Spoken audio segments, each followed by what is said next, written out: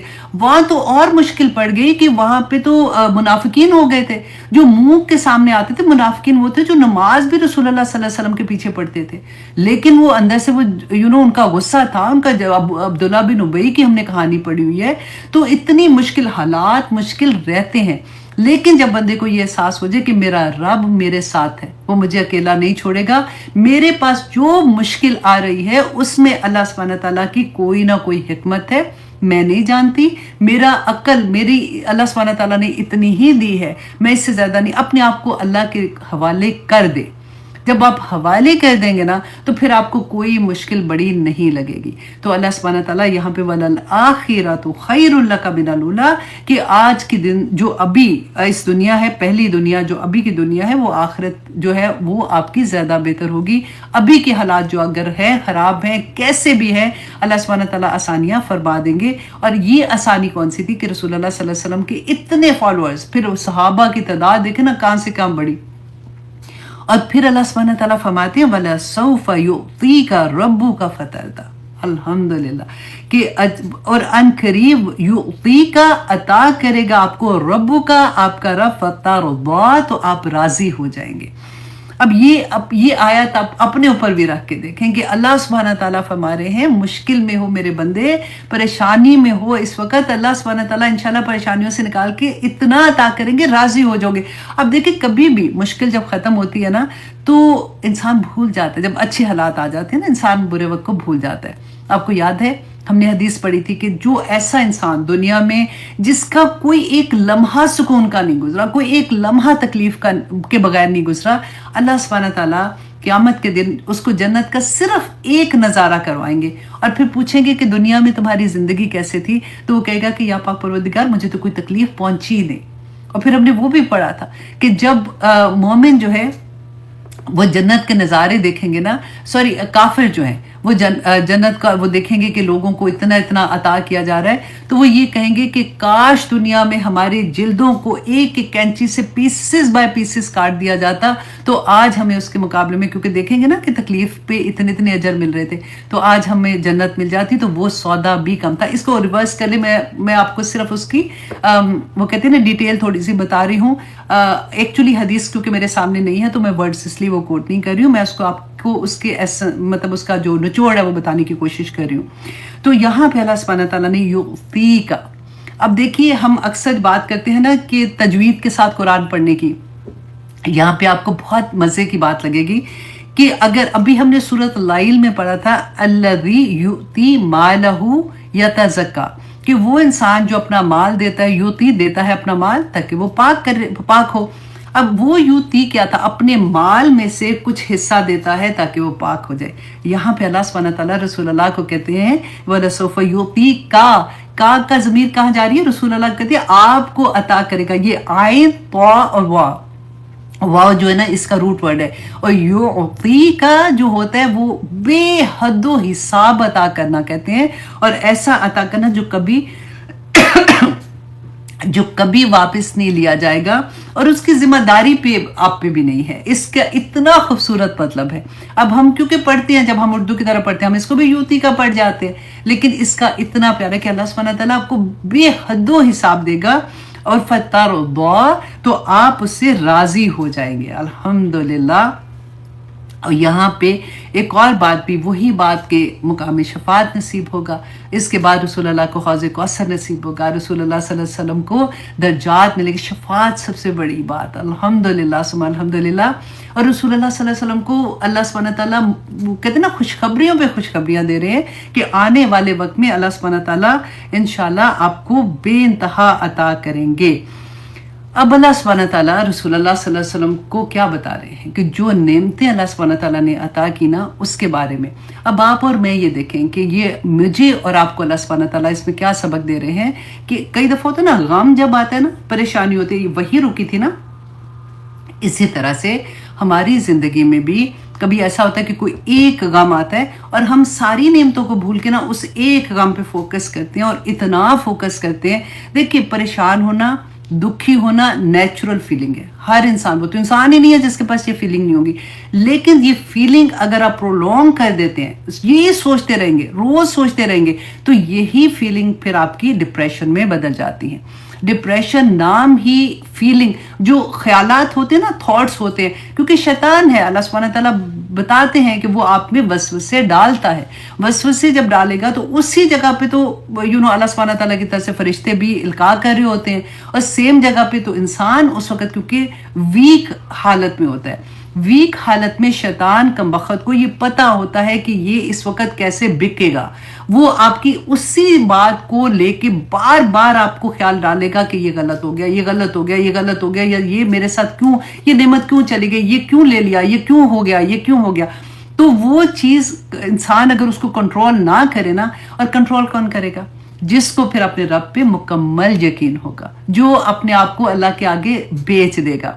پھر وہ انسان کہتا ہے کہ نہیں، میرے حالات اگر ایسے ہیں، کیونکہ اس سورہ کے بعد رسول اللہ صلی اللہ علیہ وسلم کو پھر کبھی غم والی حالت نہیں ہوئی.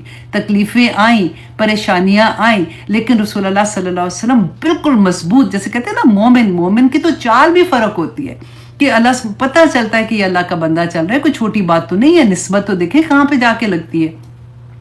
تو اللہ سبحانہ تعالیٰ جب انسان کو مشکل میں ڈالتے ہیں، اس وقت انسان اگر اپنے آپ کو رب کے سپرد کر کے یہ سوچتا ہے کہ میرا رب میرے سے بہتر جانتا ہے کہ مجھے کس حالت میں رہنا ہے، جو نعمت دی تھی اگر لی ہے تو میرے پاس اللہ سبحانہ تعالیٰ کی طرف سے آزمائش ہے، مجھے اس پہ صبر کر کے اللہ کو راضی کر لینا ہے. اور جب میرا رب راضی ہو جائے گا تو پھر اللہ سبحانہ تعالیٰ فرماتے ہیں وَلَسَوْفَ يُعْطِيكَ رَبُّكَ فَتَرْضَىٰ. اب پھر اللہ سبحانہ تعالیٰ فرماتے ہیں کہ علم یجدک یتیما فآویٰ. کیا نبی، کیا نہیں یجد کا اس نے پایا، مطلب اللہ سبحانہ تعالیٰ نے پایا آپ کو یتیم فآویٰ، تو اللہ سبحانہ تعالیٰ نے آپ کو ٹھکانہ نہیں دیا. آوا پتہ ہے کیسے ٹھکانے کو کہتے ہیں؟ کہ جیسے کوئی دشمن آ رہا ہے نا، تو کوئی کسی ایسی محفوظ جگہ پہ چلا جاتا ہے، تو اس جگہ پہ جا کے وہ محفوظ ہو جاتا ہے، اس کو پھر دشمن کا ڈر نہیں ہوتا. تو اللہ سبحانہ تعالیٰ نے یہاں پہ کہا کہ آپ تو یتیم تھے، آپ کو اللہ سبحانہ تعالیٰ نے آوا نہیں دیا، ٹھکانہ نہیں دیا. اب یہاں پہ تھوڑا سا رسول اللہ صلی اللہ علیہ وسلم کی سیرہ میں واپس جاتے ہیں تاکہ ہم دیکھ سکیں، اس کو ریلیٹ کر سکیں. اچھا، رسول اللہ صلی اللہ علیہ وسلم کو کیونکہ قریش قبیلے سے تھے، قریش جو تھا یہ رسول اللہ صلی اللہ علیہ وسلم کے آباء و اجداد میں سے کسی ایک کا لقب آتا ہے، ڈفرنٹ اس کے بارے میں آتا ہے. اچھا، اب کیا تھا کہ رسول اللہ صلی اللہ علیہ وسلم کے جد امجد میں سے قصی بن کلاب، اللہ اکبر، کتنا ٹائم لگا، 50، اللہ اکبر. چلیے جی، مجھے یہ لگ رہا تھا یہ سورہ چھوٹی ہے، ختم ہو جائے گی، لیکن کوئی بات نہیں، جس نے سونا سو جانا، میں بولتی رہوں گی، اور سو کے اٹھ کے دوبارہ سے سن لیجئے گا. اچھا، یہ کیونکہ اتنی یہ سورہ جو ہے نا جب تک اندر نہیں اترے گی نا تو ہماری زندگی کے غم جائیں گے کوئی نہیں. اب اس کے بعد ہماری زندگی میں انشاءاللہ کبھی بھی ڈپریشن والی حالت نہیں ہوگی. غم آئیں گے لیکن ہم سٹرونگ کھڑے ہوں گے انشاءاللہ، اس لیے میں نے اس کو آسانی سے جانے نہیں دینا. اچھا جی، اب رسول اللہ صلی اللہ علیہ وسلم کے جد امجد میں سے قصی بن کلاب ایک شخص تھے. ان کے 2 بیٹے تھے، ایک کا نام تھا عبد الدار اور ایک کا تھا عبد مناف. عبد مناف جو تھے نا، اب آپ یاد کر لیں، یہ سٹوری بہت مزے کی لگتی ہے کیونکہ جب ہم رسول اللہ کی زندگی کو جانتے ہیں نا تو پھر ہم قرآن کو بہت مزے سے سمجھ جاتے ہیں. تو عبد مناف جو تھے نا، ان کو دونوں بیٹوں کی ان کی ڈیفرنٹ ڈیوٹیز تھی.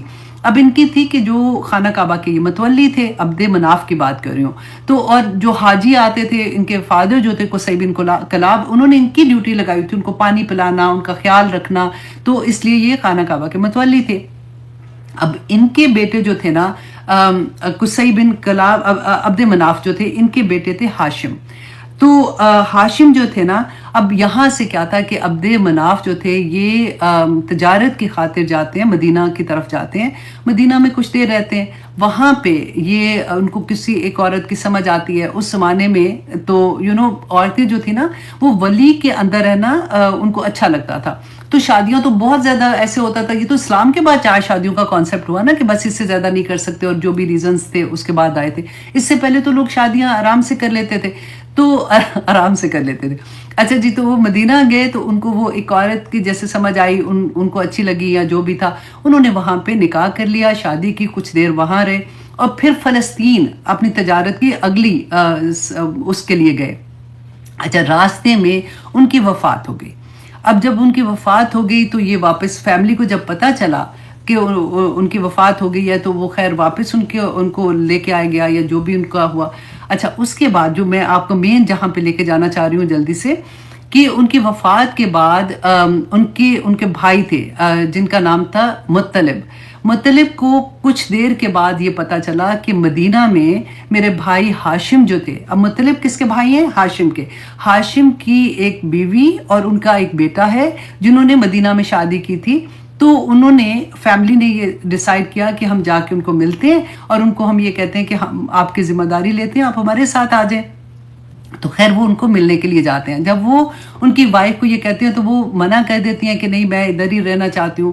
تو ہاشم جو تھے، اب ان کا اب یہ سوچیں کہ ان کی بیوی جو ہے وہ مدینہ کی تھی، تو وہ انہوں نے منع کر دیا. تو انہوں نے کہا کہ اچھا پھر ہمارے بھائی کا جو بیٹا ہے وہ ہماری نشانی ہے، ہمارا خاندان ہے، تو آپ ہمیں اس کو دے دیں. خیر آپس میں ان کی بات چیت آگے پیچھے چلتی رہی تو وہ فائنلی مان گئیں اور انہوں نے اپنے بیٹے کو، جس کا نام شیبہ تھا، شیبہ کہتے ہیں وائٹ کہتے ہیں، جب وہ پیدا ہوئے تھے نا وہ اتنے خوبصورت تھے اور ان کے بال سفید تھے، اور ان کی ماں جو تھی وہ ان کو پیار سے شیبہ شیبہ کہتی تھی. اب انہوں نے کہا کہ ٹھیک ہے، کس کو دیا تھا؟ مطلب. جب وہاں پہ گئے ہیں تو انہوں نے اپنا بیٹا ان کو دیا جو کہ ان کے چچا تھے. مطلب لے کے ان کو شیبہ کو لے کے مکہ آ رہے ہیں.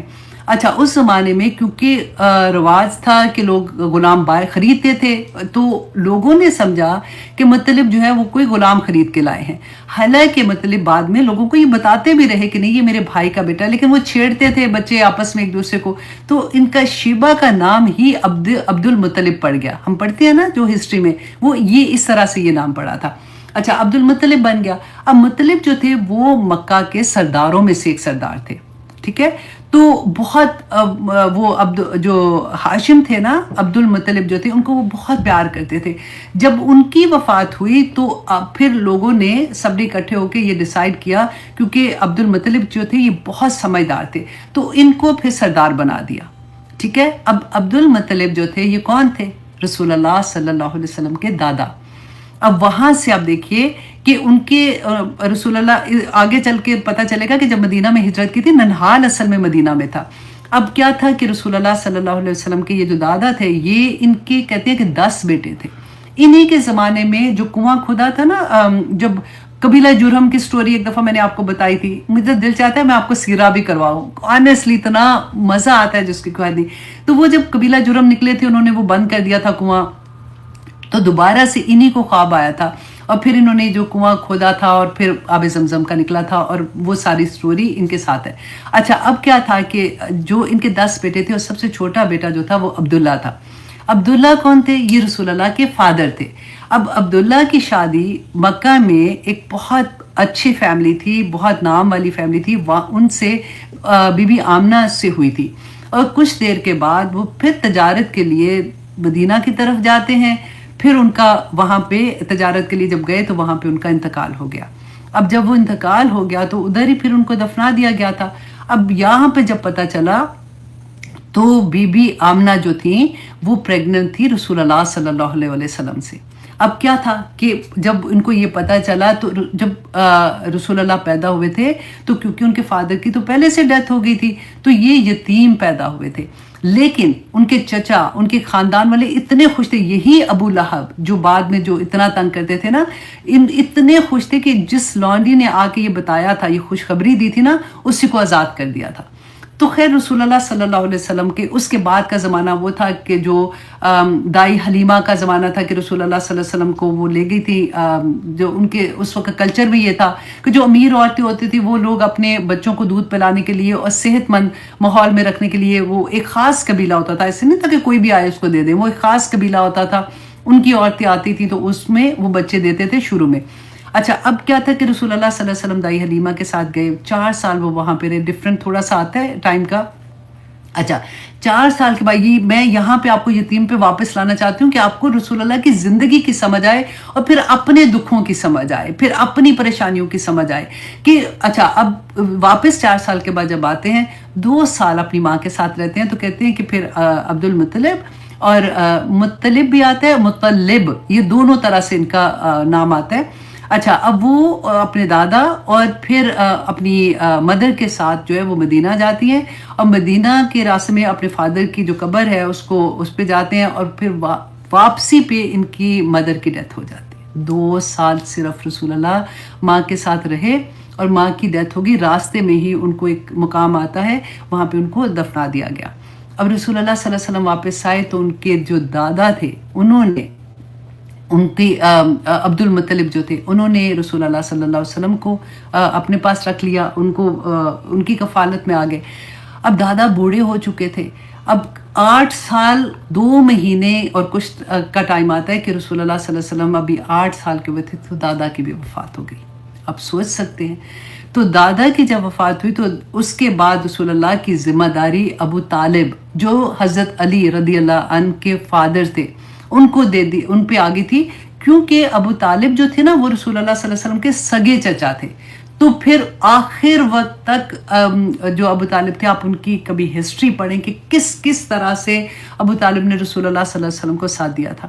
اور پھر جب شیب ابی طالب میں ان کی وفات ہوئی ابو طالب کی اور پھر حضرت خدیجہ، اس کے بعد وہ سال عام حزن، وہ مہینہ اس کو کہتے ہیں کہ اس کے بعد کیونکہ ابو لہب اب آگے تھے، اگلے سردار تو ابو لہب تو رسول اللہ صلی اللہ علیہ وسلم کے اتنے بڑے دشمن تھے.